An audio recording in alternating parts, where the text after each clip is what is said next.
Pemirsa, sidang pra-peradilan tersangka Peggy Setiawan yang mestinya diagendakan pada hari ini ditunda menjadi pekan depan. Penundaan sidang pra-peradilan Peggy ini kemudian apakah mencerminkan semakin kusutnya upaya pengungkapan kasus pembunuhan Vina dan Eki?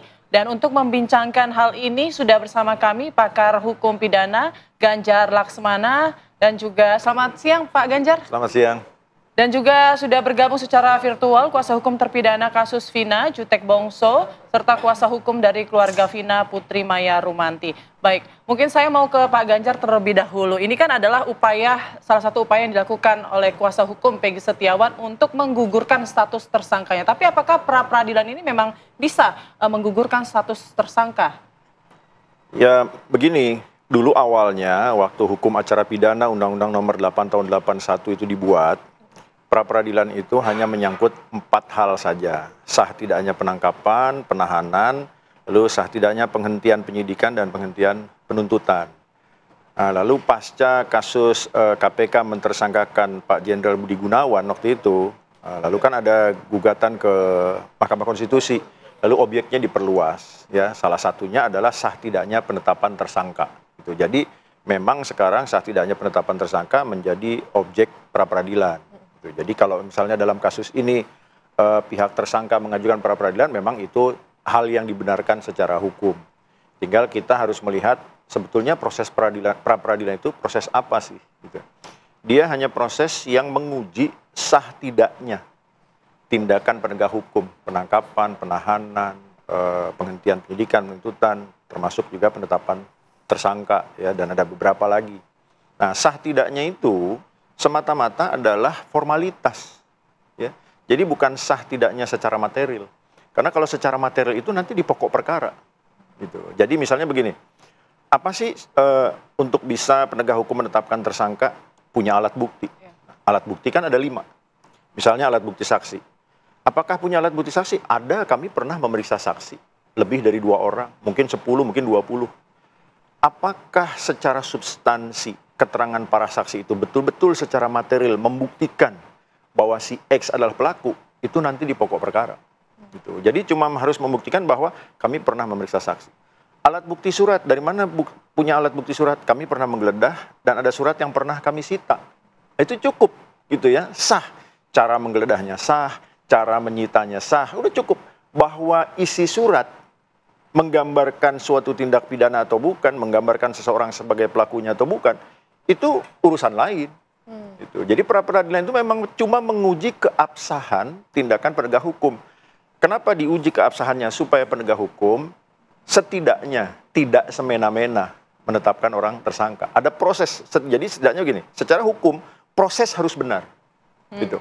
Bahwa secara substansi ternyata tidak benar, tanda kutip, seorang tersangka akan diuntungkan pada saat pemeriksaan perkara pokok nanti, bahwa ternyata secara material buktinya lemah. Harusnya begitu. Nah, tapi yang terjadi kan begini sekarang ya. Ya, kita sama-sama tahu rahasia umum ya. Seringkali penegak hukum itu lakukan penyelidikan sekian lama dengan alasan punya bukti permulaan yang cukup, naik ke penyidikan. Penyidikan nanti dia menetapkan tersangka. Tidak jarang tersangka itu pakai harus ditangkap, ditahan, agak dramatis gitu ya.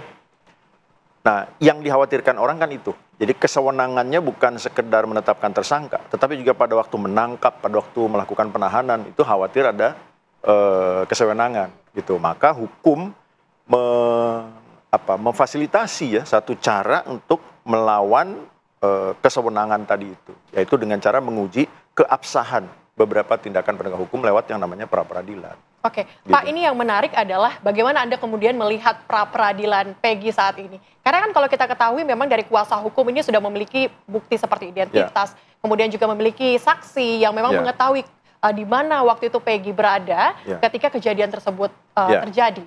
Anda melihatnya seperti apa, Pak? Jadi begini, kan polisi sudah lakukan penyidikan. Ya, di penyidikan lalu menetapkan orang-orang tertentu sebagai tersangka. Nah, seandainya pihak tersangka, pengacaranya punya bukti-bukti yang dapat meringankan atau bahkan mematahkan ya bukti yang dimiliki kepolisian misalnya dalam hal penyidikan, mereka itu sebetulnya punya kesempatan untuk menghadirkan bukti-bukti itu. Karena di KUHP itu dimungkinkan ya pihak-pihak tertentu itu, Pak, saya punya saksi yang bisa meringankan, yang bisa mematahkan, saya punya bukti dan lain-lain. Dan penyidik itu harus memfasilitasi. Ya. Ada ahli yang bisa menyatakan lain, harus memfasilitasi. Kenapa?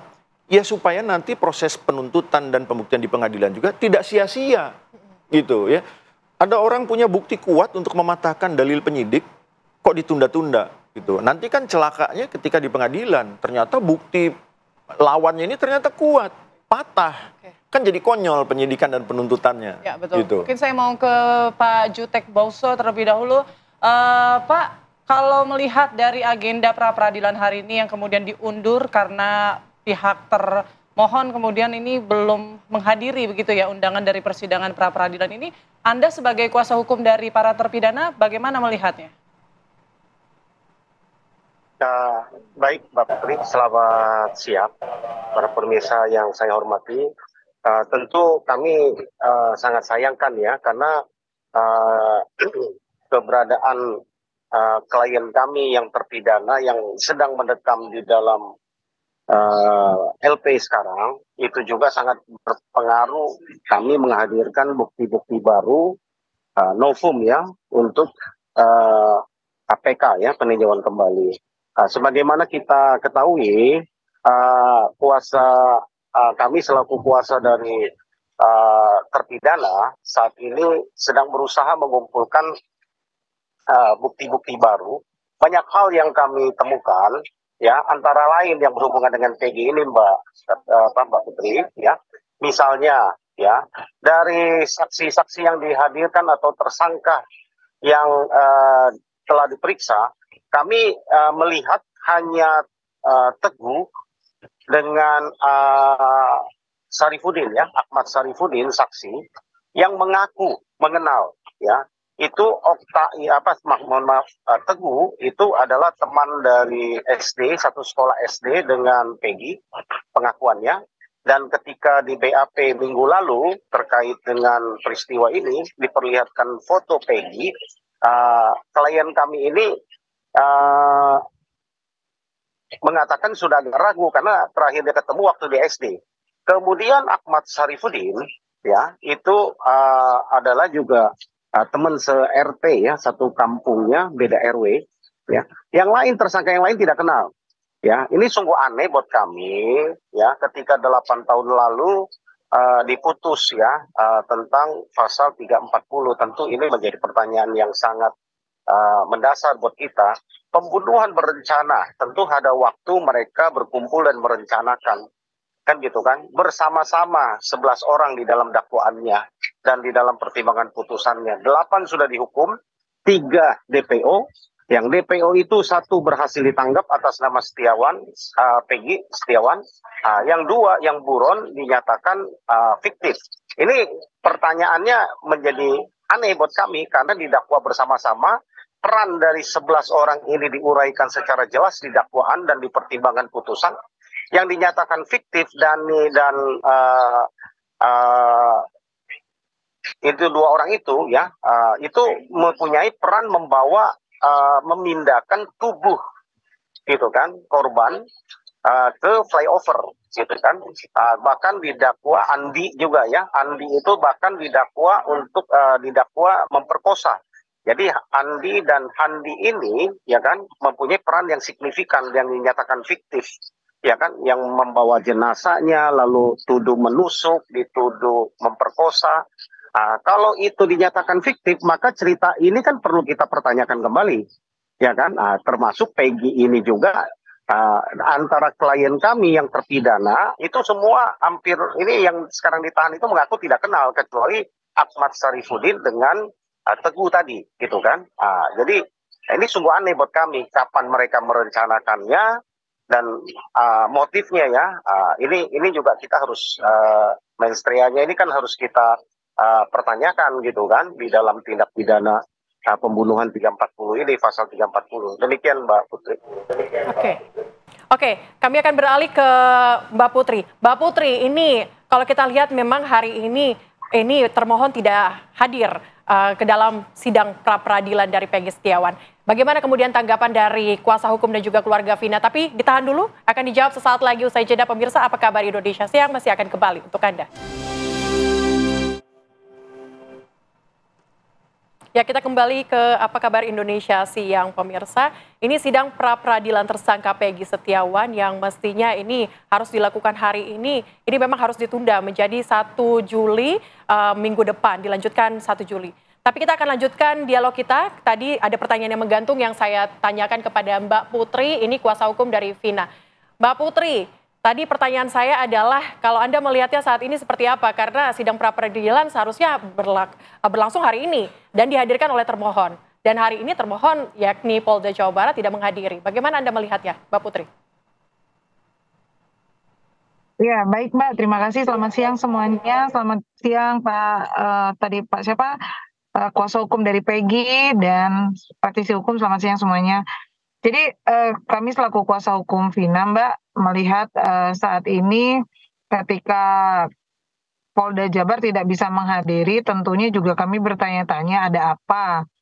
Karena proses peradilan untuk pra-peradilan ini kan memang harus segera dilakukan ya, untuk membuktikan apakah proses penangkapan dan penetapan Peggy ini sudah sesuai dengan prosedural atau belum.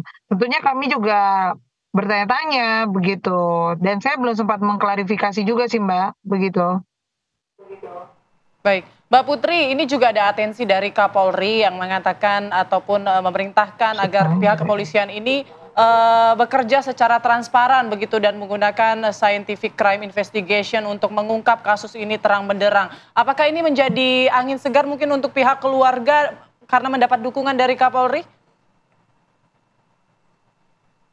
Ya, tentunya Mbak, kami sangat berterima kasih pada Bapak Kapolri yang sudah memberikan statement kepada kepolisian untuk melakukan proses penyelidikan menggunakan scientific crime gitu. Tentunya ini sangat baik Mbak gitu untuk proses ini agar lebih transparan lagi. Baik. Oke.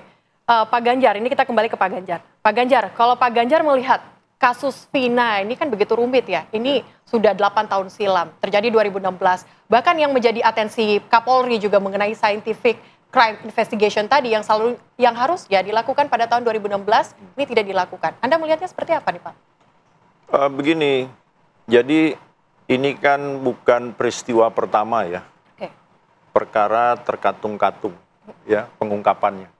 Terlepas begini, pada waktu itu kan memang sudah ada pemeriksaan, sudah ada dibawa ke pengadilan, ada yang sudah dihukum, ya. Ternyata begitu sekarang jadi rame, kita jadi tahu bahwa ada sesuatu yang agak lain nih dengan pengungkapan kasus ini dahulu, kan.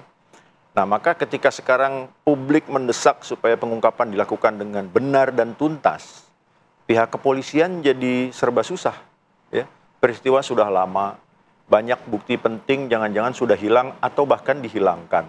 Ya, saksi-saksi juga mungkin ada yang sudah mulai lupa, tidak seakurat dulu lagi, gitu ya. Nah, jadi poin pentingnya begini, inilah pentingnya kita mendesak penegak hukum untuk mengungkap kasus apapun secara objektif dan tuntas, supaya tidak ada PR di kemudian hari. Karena kalau jadi PR makin rumit. Ketika makin rumit, yang susah siapa? Aparat penegak hukum sendiri, gitu ya. Nah, jadi kalau misalnya sejak dulu diungkap dengan sebenar-benarnya menggunakan berbagai metode yang ada dan dibenarkan oleh hukum, saya yakin yang terjadi sekarang ini nggak akan pernah serumit ini, gitu ya. Nah, pertanyaannya adalah mengapa pengungkapannya kok unik tanda kutip gitu ya, sehingga sekarang bom waktu muncul tuntutan untuk diungkap dengan sesungguhnya. Nah, ini kan yang kemudian jadi omongan publik ya. Oh, ada anaknya si ini, ada kepentingan institusi, ada ini tuh dan lain-lain. Mudah-mudahan ini jadi pembelajaran buat polisi sehingga sekarang betul-betul harus menggunakan semua metode yang ada, ya, diuji dengan sungguh-sungguh dan sudahlah ini ya, menjaga kehormatan institusi bukan dengan menutup-nutupi suatu perkara. Justru ungkap apa adanya. Bahwa institusi melakukan kesalahan, ya, akui, minta maaf. Itu cara menjaga kehormatan institusi. Gitu Dan ya. Bukan dengan kepercayaan publik di masa iya, depan membangun juga. kepercayaan publik gitu. Kan publik saya yakin ya, orang Indonesia ini sudahlah pemaaf, pemaklum, pelupa, ya. Ngaku salah, top, diacungin jempol. Akan perbaiki, top. Ini dapat dukungan publik, bukan dengan nutup-nutupin yang hasilnya jadi sekarang. Nah, besok-besok ini atau bahkan dalam penanganan kasus sekarang sungguh pun dilakukan dengan benar, publik kan sudah apa iya nih sudah bener berbeda nih. ya. Iya sudah beda, pandangannya. jangan-jangan nih mau ada belokan baru nih, mau ada tikungan baru, kan begitu. Yang rugi siapa? Ya aparat penegak hukum sendiri, polisi dalam hal ini.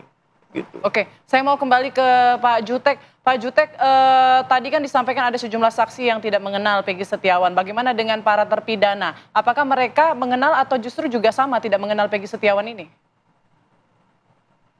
Jadi Mbak gini, dari 8 ya, yang satu kan sudah bebas, tinggal 7 terpidana seumur hidup.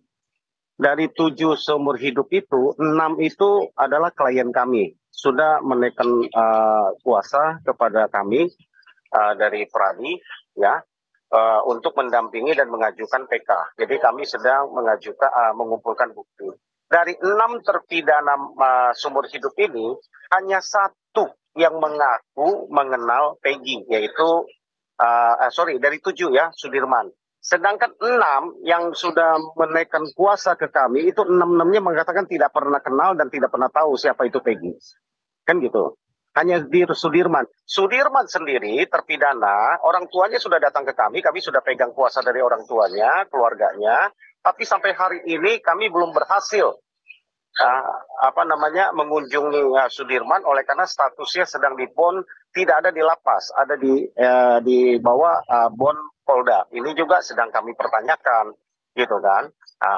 Padahal di dalam undang-undang, di dalam peraturan pemerintah ya, PP turunan dari Undang-Undang Permasyarakatan pasal 43 itu jelas ya, ketika terpidana di BON itu tidak boleh lebih dari 24 jam karena kekuasaannya ada di lapas.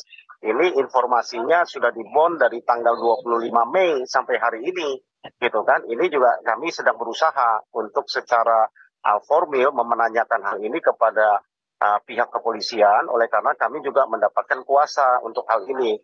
Jadi kami dalam rangka melakukan tugas fungsi kami sebagai advokat, pengacara, kami akan lakukan, Mbak. Karena Sudirman ini belum berhasil kami temuin, jadi belum berhasil kami berbicara. Baru dalam minggu kedua nih kami menerima kuasa, oleh karena keluarga ini datang kepada Dewan Pimpinan Nasional Pradi dan diterima oleh Ketua Umum kami, Profesor Dr. Otto Hasibuan, dan dibentuk tim, dan saya ditunjuk menjadi salah satu koordinator tim untuk tim pembelaan untuk PK kepada 7 terpidana yang keluarganya datang kepada kami, yang 6-nya sudah kami kantongi surat kuasanya dari keluarganya maupun dari terpidana. Demikian Mbak Putri. Baik. Oke, kita akan ke Mbak Putri, kuasa hukum dari Mbak Vina.